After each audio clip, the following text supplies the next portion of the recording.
여러분, 제사상에 고구마는 절대 올리면 안 된다는 사실 알고 계셨나요? 덩쿨이랑 뿌리가 복잡하게 얽혀져 있는 채소이기 때문입니다. 왠지 모르게 복잡하고 엉키는 삶을 살아갈 것 같지 않으신가요? 그렇다면 이건 어떠신가요? 설날에는 막걸리를 절대 먹으면 안 된다는 사실. 특히 제사에는 청주와 같이 맑은 술을 사용하는 것이 원칙이라고 합니다. 막걸리처럼 찌꺼기가 남는 술은 가격이 저렴해서가 아니라 정성과 의미가 중요한 제사에서 어울리지 않는다는 것입니다. 또한 후손의 인생에 찌꺼기가 남는 찝찝한 일이 벌어질 수 있기 때문입니다. 저도 그동안 제사 때마다 막걸리를 올렸었는데 이 사실을 알고 정말 놀랐습니다. 조상의 은덕을 받기 위한 제사의 원칙을 말씀드리겠습니다. 여러분, 이 음식들은 돌아가신 분들을 분노하게 하는 음식이고 또 오시지 못하게 하는 음식입니다.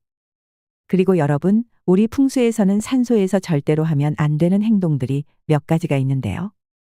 이는 조상복을 얻지 못하도록 하는 행동이라고 하여 절대 금기 사항이라고 말하고 있습니다.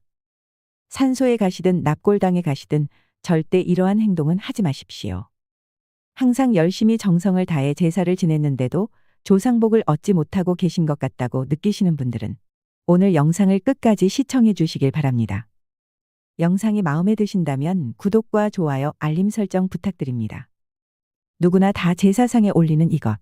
지금까지 실수로 이 음식을 올리고 있었다면 설 차례상에는 절대 올리지 마십시오. 반면에 반드시 제사상에 올리게 되면 조상님의 덕을 받아 큰 복과 재물을 가져다 주는 최고의 음식이 있는데요. 이 음식은 꼭 올리시길 바랍니다. 이는 한 해 운과 복을 기원한다는 의미를 가진 것으로 각각의 좋은 의미를 다 가지고 있는 것이니 이 음식을 꼭 드셔서 올 한 해 마땅히 얻으셔야 할 여러분의 운과 복을 다 얻으시기를 기원드립니다. 물론 누구는 그런 형식과 격식을 다 따져가며 어떻게 사냐라고 말씀도 하시지만 실제로 나에 대한 존중 그리고 가족들에 대한 존중과 대우 이런 것은 가족들의 행복과 번영을 만드는 최고의 수단이 될 수 있습니다. 이미 수많은 논문들에서 증명이 되었던 것입니다. 설날에 꼭 먹어야 하는 음식. 첫 번째로 떡국을 먹어야 합니다. 떡국은 긴 가래떡을 썰어서 만든 것입니다. 장수를 기원하는 음식이기도 합니다. 이것은 한 해 건강과 무탈을 기원하는 음식으로 우리 조상님들은 설날에는 무조건 먹어야 하는 음식이라고 말씀을 하셨습니다. 하여 떡국을 먹어야 한 살을 더 먹는다라는 이야기를 하시면서 떡국을 먹지 않으려는 아이를 달래가면서 먹였던 음식이기도 하였습니다. 물론 현재도 새해에는 대부분의 가정에서 떡국을 먹을 것입니다. 하지만 지금껏 여러분들은 이 음식이 건강과 장수를 기원한다는 의미를 가지고 있다는 것을 모르고 드셨을 것입니다. 특히 나이가 있는 어르신이 있는 가정에서는 무조건 드시도록 하십시오. 이것은 어른에 대한 건강을 바라고 기원한다는 의미를 가지고 있기 때문입니다. 물론 드시는 여러분들의 한 해 동안의 건강과 무탈을 기원하기도 하는 음식이기도 합니다. 두 번째로 만두입니다. 만두는 복을 싸서 먹는다는 의미를 가진 음식입니다. 한 해 동안 모든 복과 운을 다 얻기를 기원하는 의미를 가진 음식이라는 것입니다. 물론 대부분의 가정에서 떡국을 끓이실 때 만두를 몇 개 넣어서 끓이실 것입니다. 이것도 아주 좋은 방법입니다. 하지만 정말 많은 가정에서 만두 빚는 것이 참 쉽지 않기에 만두를 드시지 않는 분도 있으실 것입니다. 동네 만두 가게에 가면 만두를 빚어서 파는 것도 많습니다. 저희 집도 매번 설 전날에 만두를 만들었었는데 올해는 몇 개 사서 먹기로 했습니다. 여러분 꼭 만두 드셔서 올해의 모든 재물복을 다 얻으시기를 기원드립니다. 세 번째로 잡채입니다. 잡채는 다양한 음식을 섞어서 먹는다는 의미를 가진 음식으로 올 한 해 인복을 기원하는 음식입니다. 여러분들이 일반적으로 드시는 비빔밥이나 그 외에 섞어서 드시는 모든 음식들은 다 인복과 관계가 있는 음식들입니다. 하지만 그 모든 것들 중에서 으뜸 가는 것은 바로 잡채입니다. 하여 생일상에서도 절대 빠져서는 안 되는 것이 바로 잡채입니다. 그 외의 대접과 존중을 한다는 의미를 가진 날에 절대로 빠지지 않는 것이 잡채이기도 합니다. 설 명절에는 잡채를 드시고 올 한 해 모든 인복을 다 얻으시길 바랍니다. 사람이 복이고 또 사람이 운인 것입니다. 네 번째로 식혜입니다. 여러분 사실 이 식혜는 설날 과식을 할 것을 우려하여 소화를 돕는 역할로 준비하였던 것입니다. 우리 조상님들에게 이것이 소화제였던 것입니다. 하지만 이 음식은 경도 잡지라는 책에 보면 부정한 것을 막는다는 의미도 가지고 있다고 나와 있습니다. 한 해 동안 불행과 고난, 불필요한 구설이 없기를 기원하며 먹었던 음식이 바로 식혜였던 것입니다. 여러분, 아마 요즘은 식혜를 페트병에 담아서 팔기도 할 것입니다. 그리고 여러분들도 설날 기름진 음식으로 인해 청양 음료를 많이 찾기도 하실 것입니다. 올해는 식혜를 사서 드시면서 청양 음료를 대신하시면 어떨까 싶습니다. 5번째로 한과입니다. 한과는 존중과 대우를 나타내는 곳에서는 절대 빠지지 않는 것이고 우리의 전통이며 특히 이것은 어른들에 대한 감사와 존중을 의미하는 곳에서는 절대 빠져서는 안 되는 음식이었습니다. 그래서 이것은 환갑, 회갑 등의 잔치상, 또 그 외의 차례상, 어디에서든 반드시 자리를 하고 있습니다. 하지만 현대에 들어와서는 한과를 잘 드시지 않으실 것입니다. 정 드시기 싫으시면 차례상에 올라갔던 것을 드셔도 됩니다. 대신 여러분 꼭 드십시오. 그리고 혹 부모님이 살아계신 분들은 가능한 따로 한과를 마련하셔서 이것을 꼭 그분들께 선물로 드리세요. 그것은 그동안 나를 낳고 키우시기 위해 고생하셨던 분들에 대한 감사와 존중을 나타내는 그런 의미를 가진 것이니 꼭 잊지 마시길 부탁드립니다. 6번째로 갈비찜입니다. 여러분, 우리 민족은 어디에서나 항상 가장 귀한 자리에서 반드시 준비를 하였던 것이 소고기로 만든 음식입니다. 그중 갈비찜은 최고의 대우를 말하고 또 부를 상징하는 대표적인 음식입니다. 우리 가족 모두 한 해 동안 어디에서나 최고의 대우를 받고 또 부유한 삶을 살자는 의미로 설날 꼭 먹었던 음식이 바로 갈비찜이라는 것입니다. 여러분, 특히 이 음식은 우리가 먹는 모든 음식 중에 부와 유일하게 관계가 있는 음식이고 올해는 또 돈을 말하는 한 해라 여러분들 모두 꼭 드셨으면 하는 음식입니다. 저희 가족도 매번 설 명절 때마다 이런 의미 때문에 갈비찜을 만들어서 같이 먹곤 합니다. 물론 대가족인 경우 이것이 참 번거롭고 또 비용적인 측면에서 어려우실 수도 있을 것입니다. 여러분, 굳이 비싼 한우가 아니어도 되니 조금이라도 드시는 것이 어떠실까 싶습니다. 설 명절에 갈비찜 꼭 드시고 올 한 해 모든 재물복 가득 얻으십시오. 7번째로 전입니다. 여러분, 기름에 튀긴 음식은 과거 우리 민족에게는 대접한다는 의미를 가진 음식이었습니다. 하여 중요한 손님, 귀한 손님이 오면 항상 솥뚜껑에 전을 튀겨 요리를 하였던 것이 우리 민족의 풍습이었습니다. 특히 설날 음식을 차례상에 올리는 것은 조상님들에 대한 존중과 대우를 의미한다는 것이고 이 음식을 우리가 먹는 것은 항상 존중과 대우를 받는 삶을 살아가기를 기원한다는 의미로 그러했던 것입니다. 물론 많은 분들이 차례상에 올렸던 전을 드실 테지만 전이 드시기 싫더라도 꼭 드셔서 한 해 내내 복된 삶을 살아가시기를 바랍니다. 설날에 절대 먹으면 안 되는 음식, 제사상에 절대 올리면 안 되는 음식. 설날에 절대 먹으면 안 되는 음식 첫 번째로 설날에 찬 음식은 절대 드시는 것이 아닙니다. 설날은 찬 기운이 아주 강한 시기라 과거부터 이때 찬 음식을 먹게 되면 한 해 내내 소극적인 삶을 살게 되고 또 불임을 당하는 삶을 살게 된다고 해서 절대로 피했던 것입니다. 그러니 설날에는 절대 식은 음식은 드시지 마십시오. 하나를 드시더라도 무조건 데워서 드시고 따뜻하게 만들어서 드시도록 하십시오. 그래야 올 한 해 여러분의 번영의 기운이 절대 꺾이지 않게 됩니다. 설날에 절대 먹으면 안 되는 음식 두 번째로 설날에 떨어진 음식은 절대 드시는 것이 아닙니다. 과거부터 설날에 먹는 음식은 절대 천하게 먹어서는 안 된다고 하였습니다. 하나라도 흘린 음식은 절대 드시지 마세요. 설날에 떨어진 음식을 주워 먹으면 이것은 한 해 내내 천하게 산다는 말이 있습니다. 우리 조상님들도 절대 금기 사항으로 여겼던 것입니다. 간혹 음식을 차리다가 흘린 것, 또 음식을 드시다가 흘린 것이 있으시면 설날 당일만큼은 아무리 아까워도 무조건 버리십시오. 그래야 올 한 해 모든 번영의 기운을 다 누리시게 됩니다.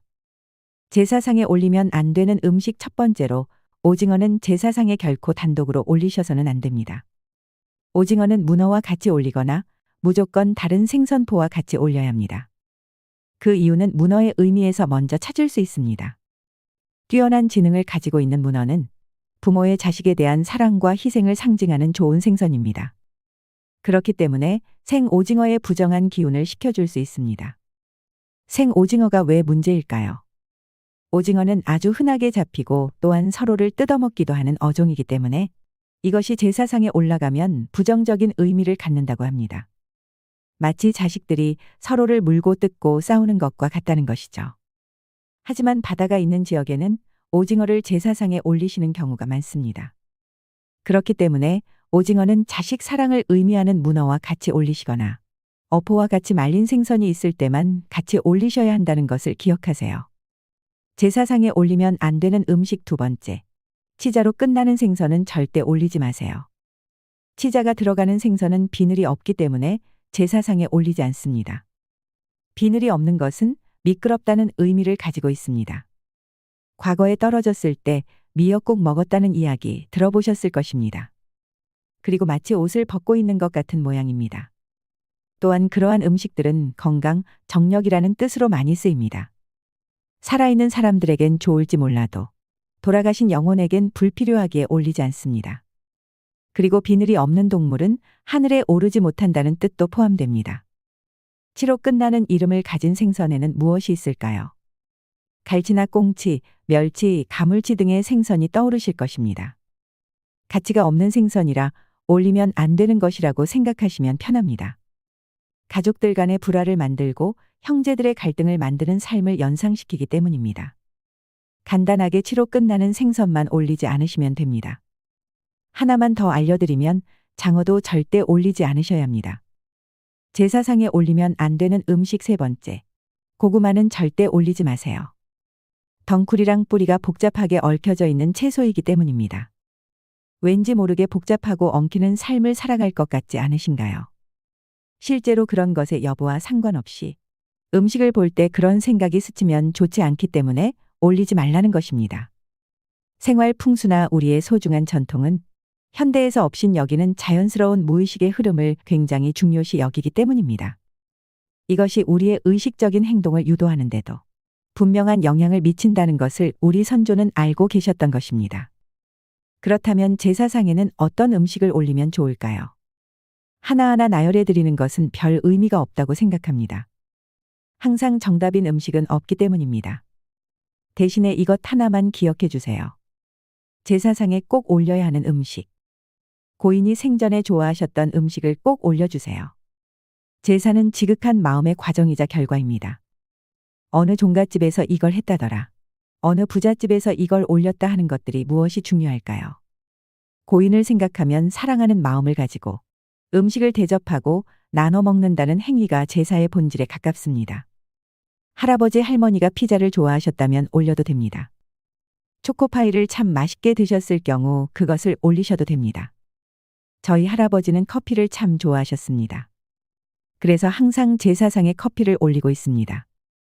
선친 조상님이 편하게 그리고 즐겁게 드실 수 있는 음식을 올리는 것이 제일이라는 것입니다. 그러면서 고인을 추억하고 우리 가족의 사랑과 화목을 빌고 기도하고 행복을 나누는 것이죠. 이것이 정말 중요한 제사의 기본 아닐까요? 전통 전문가들의 말 또한 일치하니 걱정하지 마세요. 허영과 사치의 제사상을 부르는 것은 모두 간사한 기업 상술의 결과입니다.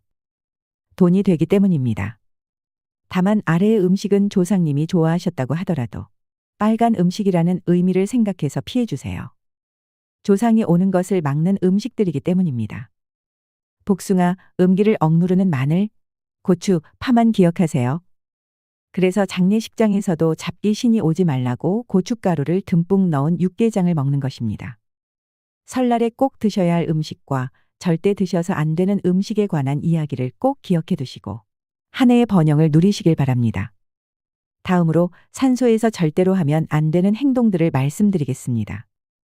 아마 요즘 많은 분들이 현대 문명에 젖어 산소에서 또 납골당해서 지켜야 할 기본 예절, 예법에 관해서 잘 모르실 것입니다. 사실 제사를 지내는 시간이나 예절 예법에 관해서도 무지하신 분들이 참 많으신데요. 혹시 여러분들 중에 기제사를 언제 지내야 하는지에 관해서 정확히 알고 계시는 분들이 있으실까요? 제가 질문을 드려보겠습니다. 첫 번째, 돌아가신 날 저녁에 기제사를 지낸다. 두 번째, 돌아가신 날 전날 음식을 준비하여 돌아가신 날 새벽에 제사를 지낸다. 여러분은 몇 번째가 맞다고 생각하시나요? 맞습니다. 두 번째가 원래 정답입니다. 만약 1월 13일 날 돌아가셨다면 내년 1월 12일 날 저녁에 제사 음식을 준비를 하여 1월 13일 날 첫시, 즉 다시가 넘으면서 제사를 지내는 것이 원칙입니다. 이를 사실 우리 예법에 입제일과 파제일이라고 말을 하여 구분하고 있지만 사실 많은 분들이 지금껏 13일 날 돌아가셨으니 13일 날 저녁에 제사를 지낸다고 알고 계셨고 또 그렇게들 하고 계셨을 것입니다. 이렇게 조상을 섬기는 방법에 관해서 잘 모르고들 계시는 분들이 정말 많으십니다.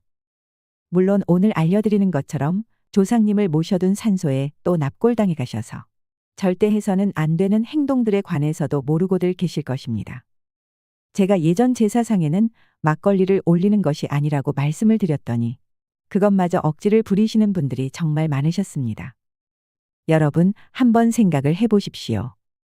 여러분이 조상인데 후손들이 여러분을 막대하고 또 함부로 대하고 음식마저 정성없이 아무 것이나 준다면 과연 여러분은 그 후손에게 얼마나 복을 주고 싶으실까요? 무엇보다 정성이고 또 원칙에 맞는 성의가 중요한 것입니다.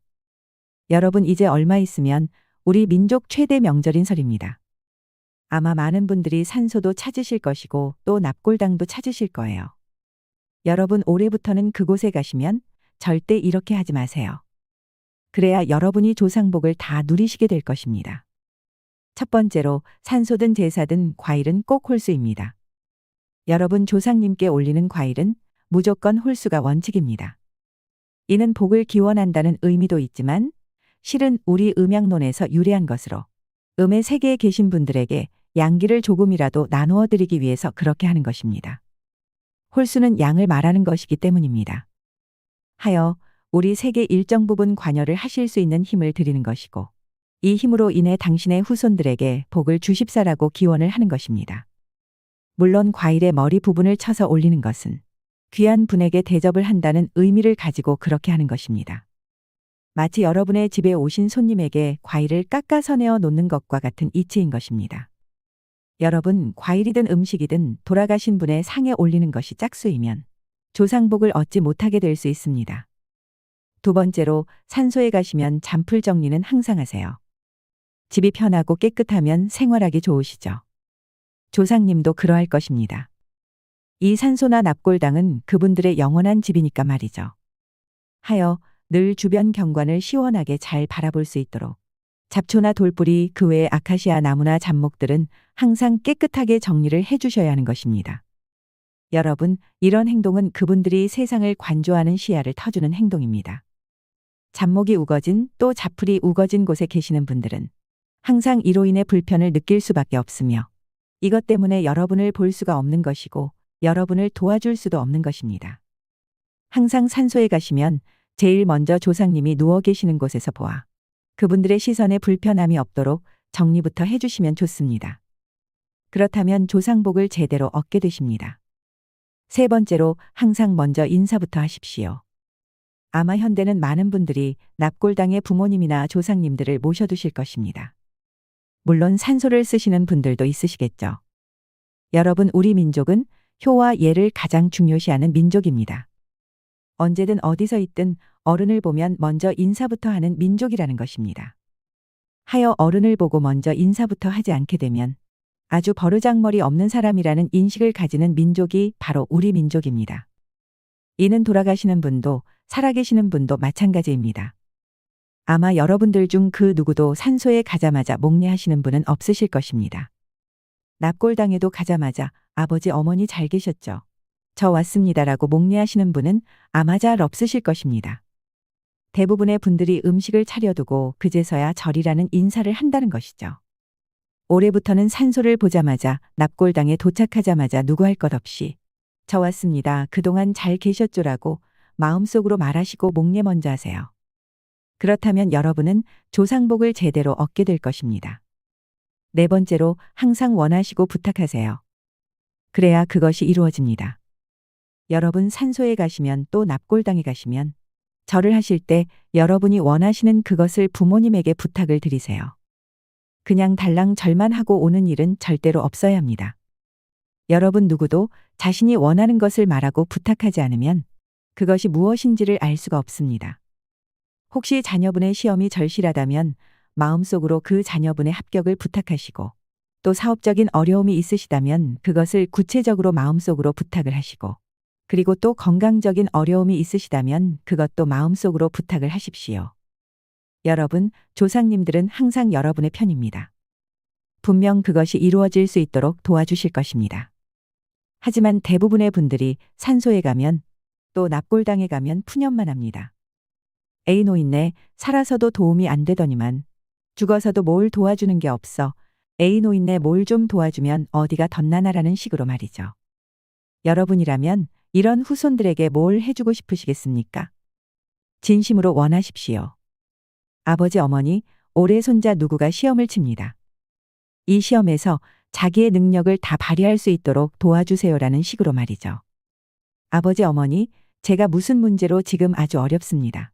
어떻게 할까요? 좀 도와주십시오라고 진심으로 공손히 부탁을 하시라는 것입니다. 반드시 부모님은, 조상님은 도움을 주실 것입니다. 5번째로 여러분, 항상 그분들의 평안을 기원하세요. 여러분, 우리 풍수에서는 동기 가뭉의 원리에 의해 명당을 얻어야 한다라고 말을 하고 있습니다. 부모님이, 조상님이 편하시고 안정적이시면 반드시 그 후손은 큰 발복을 하게 된다고 말을 합니다. 과연 부모가 가장 편하고 행복을 느끼는 경우가 어떤 경우일까요? 아마 여러분도 부모이실 것이니 잘 아실 것입니다. 자식들이 서로 화목하고 서로 아껴주고 서로 다정할 때 그러합니다. 누구든 자식들이 자신의 일에 최선을 다하는 모습을 볼 때 참 행복합니다. 여러분의 부모님도 또 조상님도 마찬가지입니다. 산소에 오셔서, 납골당에 오셔서 서로 아껴주고 서로 위해주고 또 서로 사랑하는 모습을 보여주시면 그분들은 정말 큰 행복을 느끼신다는 것이죠. 그리고 그것들을 정성껏 돌보시고 그분들을 그리워하시고 또 살아계실 때 잘해드리지 못한 것을 진심으로 미안해 하십시오. 분명 이러한 마음은 그대로 그분들에게 전해지게 될 것이고 그분들은 비로소 행복과 평안함을 얻게 되실 것입니다. 그리고 그분들의 평안함과 행복함이 그대로 여러분에게 전해져서 여러분은 큰 번영과 큰 행복을 얻게 되실 것입니다. 진심으로 보고 싶어서 그리워서 산소에 가거나 납골당에 가십시오. 그냥 대강 명절이니까 억지로 형식적으로 투덜거리면서 가지 마세요. 그리하면 절대 조상복을 얻지 못하게 됩니다. 지금까지 산소에 가실 때, 납골당에 가실 때 반드시 가지고 가셔야 할 마음가짐과 행동들에 관해서 이야기를 해드렸습니다. 오늘 제가 알려드린 이야기를 꼭 명심하셔서 조상복을 마음껏 누리시는 여러분이 되시길 기원드립니다. 이것들만 잘 지켜도 많은 복과 은덕이 내려오는 인생을 살아갈 수 있으실 것입니다. 이상으로 시니어에 대한 모든 것, 시니어 연구소였습니다.